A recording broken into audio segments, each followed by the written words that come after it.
Bible stories with Liv. Today's story comes from the book of Job. So there was a dude named Job, not Job, Job. And he was super blessed. Like he had a ton of kids and crops and cattle and crap. And he was just living like Larry. And God was all like, hey, yo, Satan, come look at this. See my boy Job over here? He killing the game. He worships me all the time. And Satan was like, well, yeah, of course he worships you all the time. You literally gave him everything. And God's like, okay, bet. You can take whatever you want away from him, but like, don't hurt him. And Satan's like, big facts. And so Satan kills like his entire family and he demolishes like all of his crops and cattle and crap. So Job literally has nothing. But Job still worships God. Told you. Ugh. And Satan's like, okay, but if you let me hurt him, he won't worship you. And God's like, okay, bet, but don't kill him. And Satan's like, facts. So Satan's like, and Job gets all these like sores and boils all over. It's so gross. And even Job's wife is like, bro, just curse God. And Job's like, no, you hoe. And then Job's 3 friends show up and they start giving him some really bad advice. And eventually Job is like, no, are you kidding me? God is good and I'm trash. And God is like, yup, called. Bible stories with Liv. Today's story comes from the book of Genesis. So there's a dude named Abraham, right? And one day God's all like, psst, yo, Abraham, yo, what's up? You see your son Isaac over there? Well, yeah. Look, I need you to sacrifice him to me. What? Kill my own? Are you kidding me, God? I'm God. I don't kid. Fair point. So Abraham's like, yo, Isaac, let's go build an altar to God, okay? And he's like, bet. Tight. All right, you grab the firewood and I'll get the sacrifice. So Isaac grabs the firewood and the two of them start climbing up a hill to build an altar. Oh, Dad, you forgot the sacrifice. We're almost there, son. But where's the sacrifice, Dad? Dad, where's the sacrifice? Just a little further now, son. So they get to the top and they build the altar. Dad, why are you tying me up? Why are you tying me up, Dad? Alrighty, now just pop a squat on the altar, Dad. And Abraham pulls out a knife and, hey, God, this is your turn. Oh, right.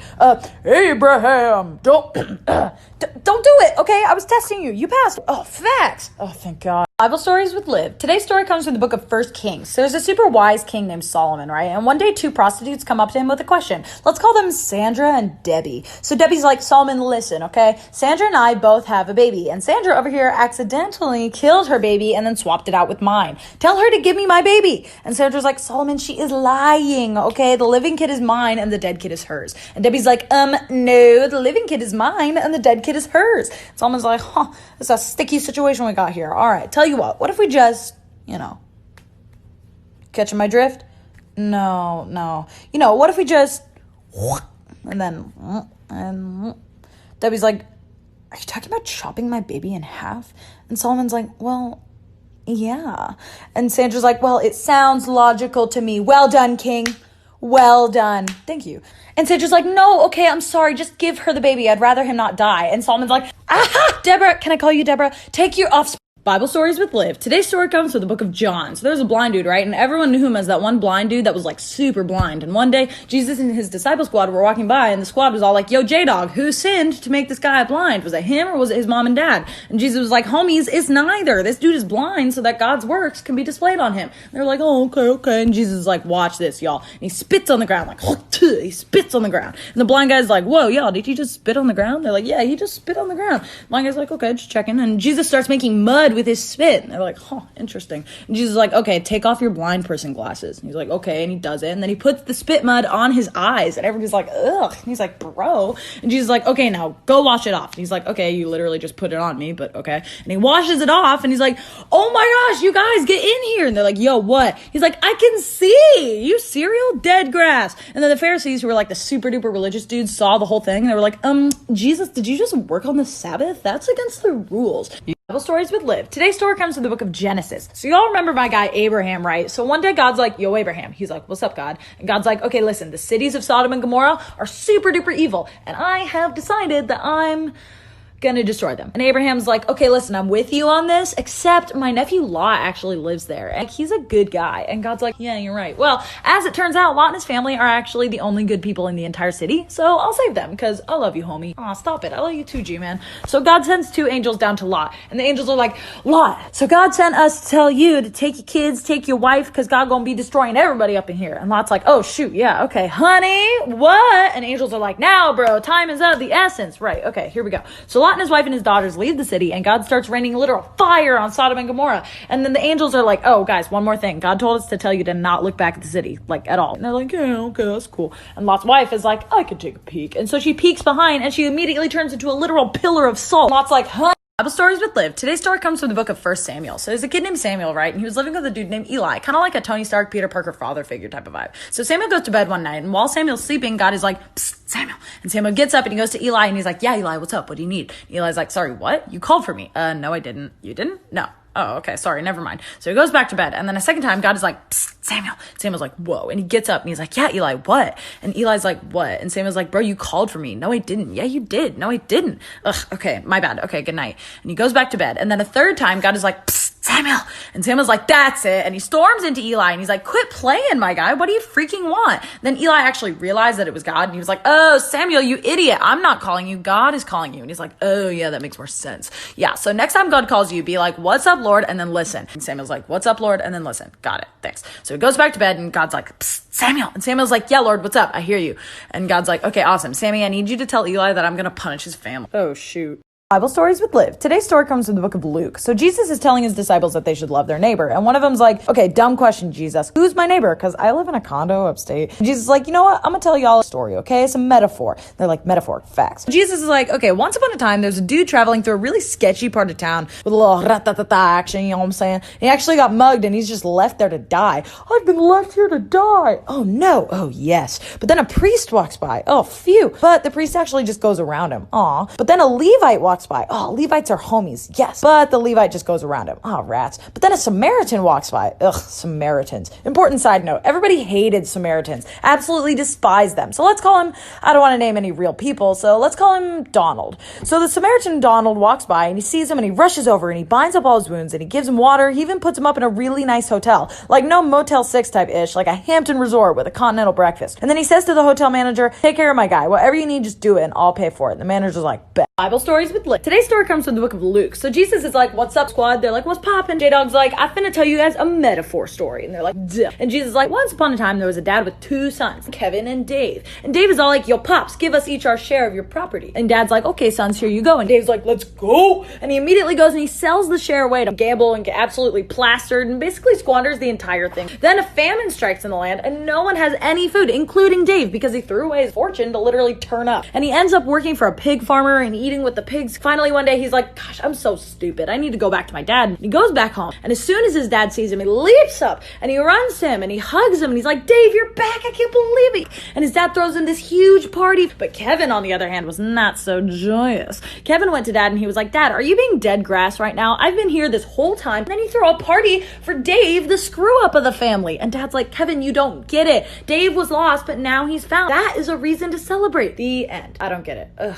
Bible stories with Liv. The story of Daniel, part 2. So the officials that caught Daniel praying race over to King Darius and they're like, "Mr. the King, Daniel broke the law. No cap." Talk about sus. What? Yeah, we just saw him praying to God and everyone knows that you can't undo a law. Everyone knows that. Yeah, everyone does know that. Well, shoot, man, that's a major bummer sesh. Okay, well, I guess throw him into the pit of lions. I'll find another number 2. They're like, "Oh, hells yeah." And they grab him and they chuck him into a pit full of hungry lions. But God's like, "Alrighty, boys, let's do this." And he sends an angel down to the lion's den with Daniel. And the angel goes skadoosh to the lions so they can't do anything to Daniel. And Daniel's like, "Ah ha ha, this is freaking sick." And he just chills down there with the lions and the angel. The next morning, King Darius comes back and he sees Daniel still alive and high-key vibing. And he's like, "Whoa, what?" And he makes a decree that my kingdom from now on will worship the God of Daniel. Ah, hell yeah.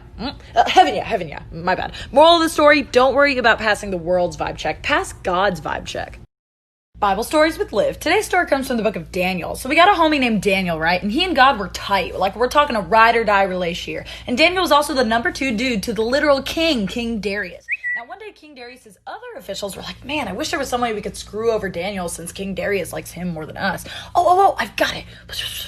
And they come up with a plan. So these officials go to King Darius and they're like, "Hey, Mr. the King, sir, dude, boss, man." And he's like, "What's poppin'?" They're like, "Your most excellency, we think you should pass a new law." Okay. And what would that new law be? "Well, your kingliness, we think that you deserve all praise. And so you should make it illegal to worship anyone or anything or any, I don't know, God that isn't you." And King Darius is like, "Yeah, okay, I like the sound of that. make it happen. They're like, yes, and they make it a law. Now Daniel, who loves God, goes to his room and he starts praying, and he prays literally so much, like so much prayer is happening in this room. And the sneaky officials spy on him, and they see him praying, and they go to King Darius. Part 2 is coming, y'all. Get absolutely hyped, probably tomorrow, but no guarantees. Bible stories with Liv. Today's story comes from the book of Genesis. So this was way at the beginning of time, and everyone spoke one language. One language was spoken, only one. Hello, good sir. Do you understand me this day? Why, yes, I do. Well, good day. And everyone just vibed with one language, and God was like, yeah. Then these people on earth were like, hold up, wait a minute, I've got an idea. What if we built a tower that was so freaking tall that it reached heaven, and then everyone will be able to see us, and our names will be on billboards everywhere, and everyone will know us and worship us because we're the freaking best. They were all like, bet, let's do it. And so they start building this tower essentially to be God. And God is like, bitch, you gotta be kidding me. And he goes skadoosh to the people. Let's see what happened. Floggen snart Deloy pleitoscopen. Gereda. Snart Deloy pleitoscopen. Blaro sevia concimienta. Fladendaro. Gleigenschnu, Plaujotomavarit, Fleikenrow, Tanto Rosca, Jere Clavonissimo. And no one knew what anyone else was saying. That's why they call it the Tower of Babel, because they were all babbling. Do you get it? No? Okay. Well, also, that's why we have a bunch of different languages today, because forever ago, a bunch of dudes tried to one-up God. Stories with Liv. The story of Joseph from Genesis, part 1. So we got a homie named Jacob, right? And Jacob has 12 sons. Not 2, not 69, 12. I don't need you to know any of their names except for Joseph, okay? Joseph was daddy's favorite. Like, Jacob totally favored him over the rest. And one day, Jacob was all like, Jill, I have a gift for you, my son. I'm giving you this dope grass coat. Dope grass coat? Dope grass coat. And Joseph's all like, what? And the 11 other brothers are all like, you gotta be kidding me. And then Joseph goes to bed, and the next morning he goes to his brothers, and he's like, bros, I gotta tell you the craziest dream I had last night. And they're all like, ugh. And Joseph's all like, okay, listen, we were all sheaves of grain, right? And you guys all bowed to me, and I reigned over you guys as king. Oh, piss off, mate. But fine. Joseph goes to sleep again, and the next morning he's like, bros, I had another dream. And they're all like, oh, great. And Joseph's like, mom and dad were the sun and the moon, and you guys were 11 stars. And let me guess, you all bowed before me. Yeah. And I reigned over you all as king. Oh, screw you, Joe. And they went off, and they were like, you guys, we should totally kill Joseph. I agree. We should totally commit homicide. Yes. Okay. Part 2 is Bible stories with Liv. The story of Joseph, part 2. So Joseph's brothers just decided to absolutely ice Joseph. And they were plotting his murder like, you guys, what if we kill him and then we yeet his body into a pit? Genius. God tier. Big facts, bro.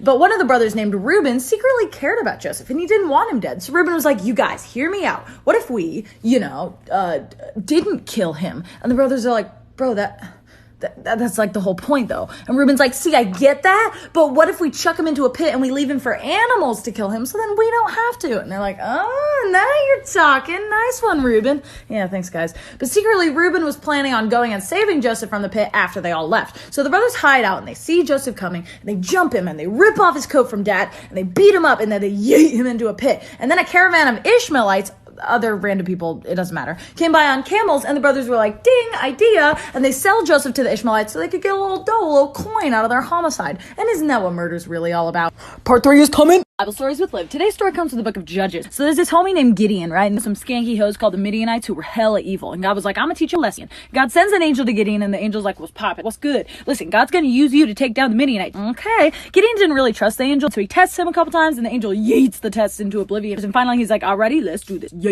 So Gideon's like, alright, step 1, we go build an army. And he gets 22,000 men ready to throw hands with the Midianites. But God's like, yo, Gideon, that's too many. What? Yeah, if you went in with 22,000 dudes, you guys will be all like, we did this, not God. And that's not legit. Dude, yeah, facts. I'm too legit to quit. Alright, if anybody's too scared, you can leave now. And 12,000 people leave. And God's like, yeah, that's still too much. What? Yeah, alright, take them to the river and tell them to take a drink. And they do it. And God's like, alright, whoever laps up the water like a dog will stay, and whoever kneels down, dip out. And they do it, and only 300 men are left. And God's like, I bet. And so one night with 300 men led by Gideon, they sneak into the Midianite camp and blow trumpets, and the Midianites are like, mother trucker, dude, are killing each other. And Gideon's mere 300 dudes defeated one of the biggest armies ever because God is a straight G.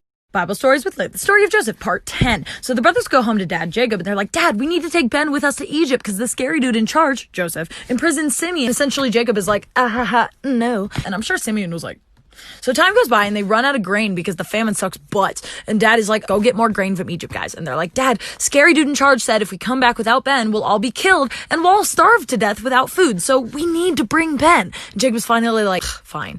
And so they go back and Joseph sees Benjamin from afar and he has to go into another room because his eyes are just sweating. And then Joseph is like, okay, I'm going to test them. And so they buy their grain and Joseph puts all their money back into their sacks of grain. And he even puts his prized silver cup into Ben's sack. So they travel away, but But then Joseph sends a servant, and the servant is like, stop, you violated the law. They're like, what? And the servant is like, whoever has the cup will be the servant of the scary dude in charge forever. Can I search your bags? And they're like, okay, sure, we didn't do it. And they check the bags, and they find it in Ben's, and they're like, oh, sugar, honey, iced tea. Part 11, the last part. Bible Stories with Liv. The story of Joseph, part 5. So Joseph is thrown into prison for something that he didn't do. And while he's in there, 2 other dudes get thrown into prison with him by Pharaoh himself. Pharaoh's cupbearer and Pharaoh's baker. What's up, homies? My name's Joseph. Hey, my name's cupbearer. What's up? I'm baker. So one night in prison, they all go to bed, and then the cupbearer and the baker have the most crazy, vivid dreams. And they wake up, and they're like, bro, I had the most insane dream. Bro, me too. And Joseph's like, homies, I'm totally tight with God, so I can interpret them for you. For real? For real? For real? Bet. So the cupbearer is like, okay, so I dreamt that there was this vine, right? And it had 3 branches, okay? Yeah. And then the branches budded these delicious little grapes, right? And I took the grapes. You took the grapes. I took the grapes and I pressed them into Pharaoh's cup. And then, I woke up.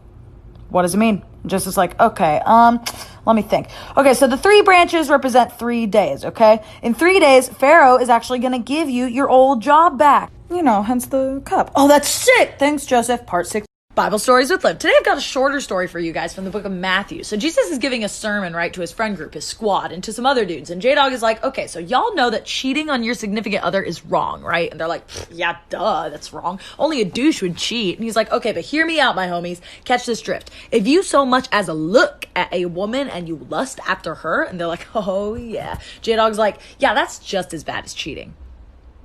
Are you dead cereal? Dead grass. But... okay, but what if she's dressed like super hoey, right? Like then that's her fault for making me like think about that, right? Oh, you got trouble with that? Okay, yeah, I've got a great solution for you. Okay, yeah, what? Yeah, you could just take a spoon like this and, gouge out your eye. Just that sucker out. Are you dead grass?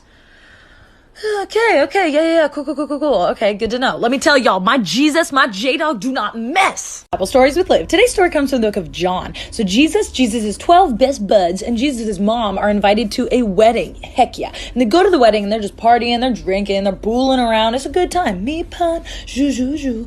But then, there's no more wine. Everyone knows it's disgraceful to run out of wine for the guests. Everybody knows that. So Jesus' mom goes to Jesus and she's like, son. Yeah, mom, what's up? What? There's no more wine? And you're like, Mom, why are you bringing this to me? You know my time hasn't come yet. Okay. But she goes to the servants nearby and she's like, okay, just do whatever he tells you. And they're like, bet. And Jesus goes to his servants and he's like, okay, guys, you see those 6 big jars over there?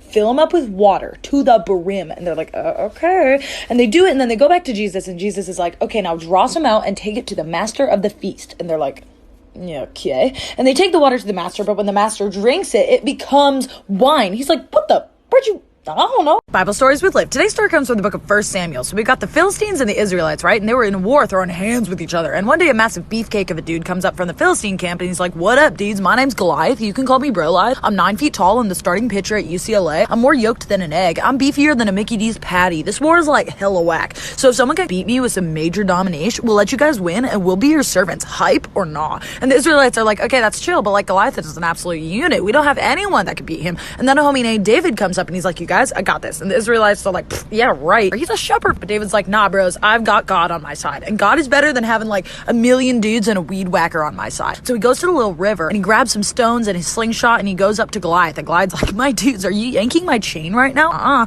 All right, prepare for some major humiliation. And everyone's watching like it's the Super Bowl and the Chicago Cubs are in it. And David puts a tiny little stone in his slingshot and he spins it around. He sends it flying up at Goliath and it hits Goliath. Smack in the forehead, and Goliath falls to the ground completely unconscious. Nicely done, guys. Bible Stories with Liv. Today's story comes from the book of Luke. So Jesus is telling his disciples that they should love their neighbor, and one of them's like, okay, dumb question, Jesus. Who's my neighbor? Because I live in a condo upstate. And Jesus is like, you know what? I'm gonna tell y'all a story, okay? It's a metaphor. They're like, metaphor, facts. Jesus is like, okay, once upon a time, there's a dude traveling through a really sketchy part of town with a little rat-ta-ta-ta action, you know what I'm saying? He actually got mugged, and he's just left there to die. I've been left here to die. Oh, no. Oh, yes. But then a priest walks by. Oh, phew. But the priest actually just goes around him. Aw. But then a Levite walks by. Oh, Levites are homies. Yes. But the Levite just goes around him. Oh, rats. But then a Samaritan walks by. Ugh, Samaritans. Important side note. Everybody hated Samaritans. Absolutely despised them. So let's call him, I don't want to name any real people, so let's call him Donald. So the Samaritan Donald walks by and he sees him and he rushes over and he binds up all his wounds and he gives him water. He even puts him up in a really nice hotel. Like no Motel 6 type ish, like a Hampton resort with a continental breakfast. And then he says to the hotel manager, take care of my guy. Whatever you need, just do it and I'll pay for it. And the manager's like, bet. Bible Stories with Liv. Today's story comes from the book of Matthew. So Jesus and his squad were straight up chilling at the treasury where the people put money in the offering, and some rich dudes come by, and we're talking rich, like Jeff Bezos' wealthy cousin.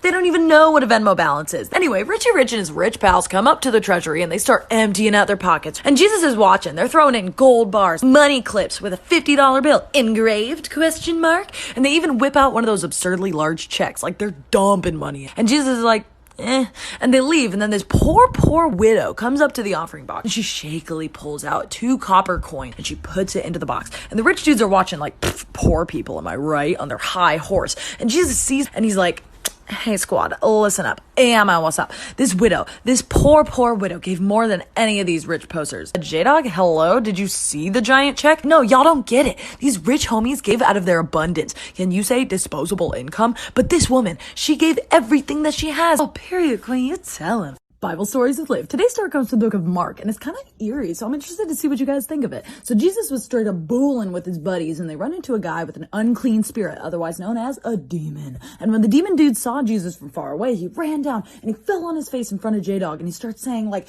Son of God, please don't torture me. Do whatever you want, but don't torture me. And everybody's like... And Jesus says to the demon, all right, bro, what's your name? And the demon's like, my name's Legion, for we are many. Because I guess a legion is like a lot. And there was this herd of pigs nearby just chilling. And Legion, the demon, is like, please send us into the pigs. Let us go into them and don't torture us. And Jesus is like, bet. And so Legion, the demon, goes into the pigs, and immediately the herd of pigs gallops over a cliff and yates into the ocean and dies. And all the people nearby saw the dude that had the demon all normal and chill for like the first time in ever. And he's like, hey, I'm the juice. Jesus says to the dude, alrighty, now go tell everyone what God did for you. But you did it for me. Bible Stories with Liv. Today's story comes from the book of Acts. So we've got a homie named Paul, right? And he loved to preach. He was just juiced on that gospel truth, okay? And so our boy Paul Patrol was in a place called Troas, which is in modern day Turkey. And he was with a group of people up in the 3rd story of a building. And he's all like, okay, y'all, my homies, my good dudes. I am leaving you tomorrow, so I'm going to spit you guys one last fire sermon from God. One last time. And they're all like, bet. So Paul starts preaching. He's preaching. He's spitting mad bars. He's preaching all the way to midnight. There's this baller Eutychus there, and he's listening. But as Paul goes later and later in the night, he starts to fall asleep. Can you blame him? And he happens to be leaning on the window of this 3rd story room, and Eutychus completely dozes off and falls out of the 3rd story window and dies. And everybody's like, and Paul's like, okay, don't worry, you guys, I got this. And he goes down the stairs, and everyone's following him like, oh, what's Paula Deen gonna do next? So Paul McCartney leans over the body of Eutychus, and he goes, bibbity bobbity alicus whack. Pew! Y'all press? He not dead no more. And he comes back to life because Paul had the power of God and anime on his side. Actually, just God. Moral of the story, don't fall asleep in church because you might have to be raised. Bible Stories with Liv. Today's story comes from the book of Mark. So our homeboy Jesus was spitting straight bars, and the room was packed with peeps trying to hear what he's got to say, okay? We're talking more packed than an Amazon shipment. And there are these dudes that have a friend who's paralyzed, right? And they're like, listen, bros and hoes, what if we brought our paralyzed buddy to Jesus? Maybe J-Dog could heal him. They're like, yeah, I am not throwing away my shot. And so they stick the paralyzed homie onto a mat, and they lift the mat to bring to Jesus. But the room was packed, right? So they devise a plan, and they climb up to the roof with their buddy on the mat, and they remove a piece of the roof, and they start lowering homeboy into the room right in front of Jesus. And Jesus is like, dang, sons, your faith in me is so obvious. You went to all this trouble, like jeepers. And he looks down at the paralyzed dude, and he's like, homie, your sins are forgiven.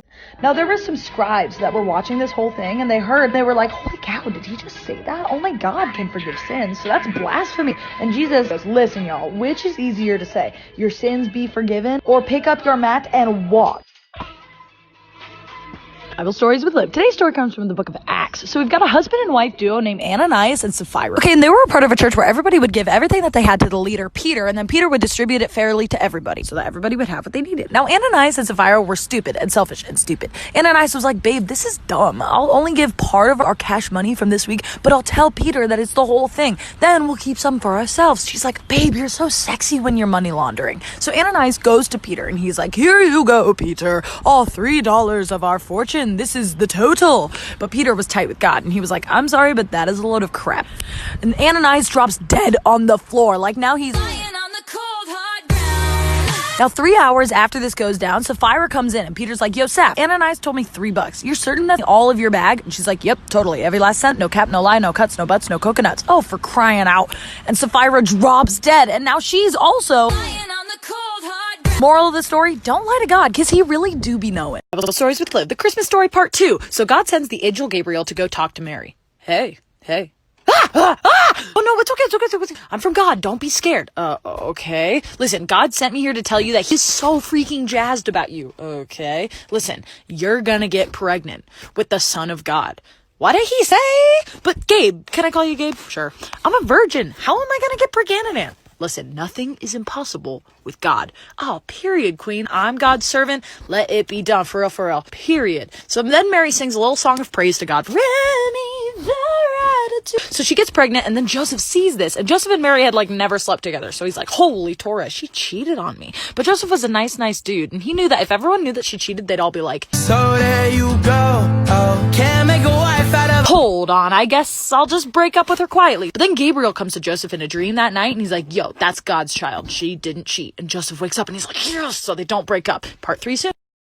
Bible Stories with Liv. Today's story comes from the book of Luke. So Jesus was chilling, just booling around when he's met by 10 lepers. Leopards? No, lepers. Lepers are dudes that have leprosy. And leprosy is a disease that's super bad and basically incurable. Oh no, I know. So these 10 dudes with leprosy come up to Jesus and they're like, Jesus, homie, J-Dog, have mercy on us poor lepers. And Jesus is like, alrighty then, go show yourselves to the priest. Oh, okay. And so they go to the priest, and while they're walking there, they are cleansed like no mas leprosy. What? And now one of the lepers went back to Jesus, and he fell on his face in front of him, and he was crying, he was sobbing, he was like, thank you, Jesus, thank you so much. You have saved our lives. We are eternally grateful. And Jesus is like, oh, you, my homie, are welcome. But wait, didn't I heal 10 of you? Where are the other 9 dudes that I totally just healed as well?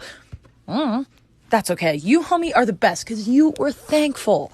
Happy Thanksgiving, everybody. Bible Stories with Liv, the story of Jonah, part 2. So they're all freaking out on the ship and the lot falls on Jonah. It's Jonah's fault. There's only one thing to do. And they yeet Jonah into the ocean and the storm stops immediately. And Jonah's floundering around in the water when a massive fish comes and literally swallows Jonah whole. And Jonah is chilling in the belly of this big A fish for 3 days. Talk about time to think. While he's in the fish, he's like, hey, God. And God's like, yeah. And he was like, I was so dumb. If I ever get out of this fish, I'm gonna go straight to Nineveh. And God's like, that's my boy. And the fish is like, and he spits Jonah back onto the land. Ew. And Jonah goes to Nineveh and he's like, Nineveh, you evil dudes, repent from your stupid evil ways or else God will destroy you. And Nineveh's like, okay. And they all repent and they turn their ish around. And God's like, yeah, get it to it. I won't destroy you. I'm gonna give you another chance. Another one. And Jonah's pissed. He's like, God, are you dead grass, dead cereal right now? They were so horrible and evil and they deserve to be punished. And God's basically like, listen, Brona, I'm the God of second chances. I give you a second chance. I'm gonna give them one too. And Jonah's like, oh, shoot, yeah. Bible Stories with Liv. Today's story comes from the book of 1 Kings. So there's a prophet named Elijah, right? And he was chilling in a town where everybody was worshiping both God and also a spirit named Baal. And Elijah's all like, my dudes, you can't do that. You gotta pick. And they were like, you cereal? And he was like, dead ass. And they were like, okay, but then how are we gonna pick who to worship? And Elijah's like, ding, I've got an idea. What if we set up like a little competition of sorts? So, all right, hear me out. Like, you guys build an altar to Baal, okay? And I'll build one to God. And whichever one catches fire, that one's, God. And they're like, yeah, okay, we can get behind that, bet. So they set up their altars and it's Baal's turn first. And they're all like, oh, great, Baals, come down and set fire. And personally, I like to imagine that Baal was somewhere like, y'all hear something? No, okay. And they're doing their thing, and Elijah, like an absolute savage, is like, you know what? I bet Baal's in the bathroom, guys. I bet he's just taking a nap. For real, he said that, verse 27. So no fire comes from Baal, and then Elijah's all like, okay, my turn. He even douses the thing in water just to prove his point. And he's like, all right, God, do your thing. And God's like, skadoosh. Pew.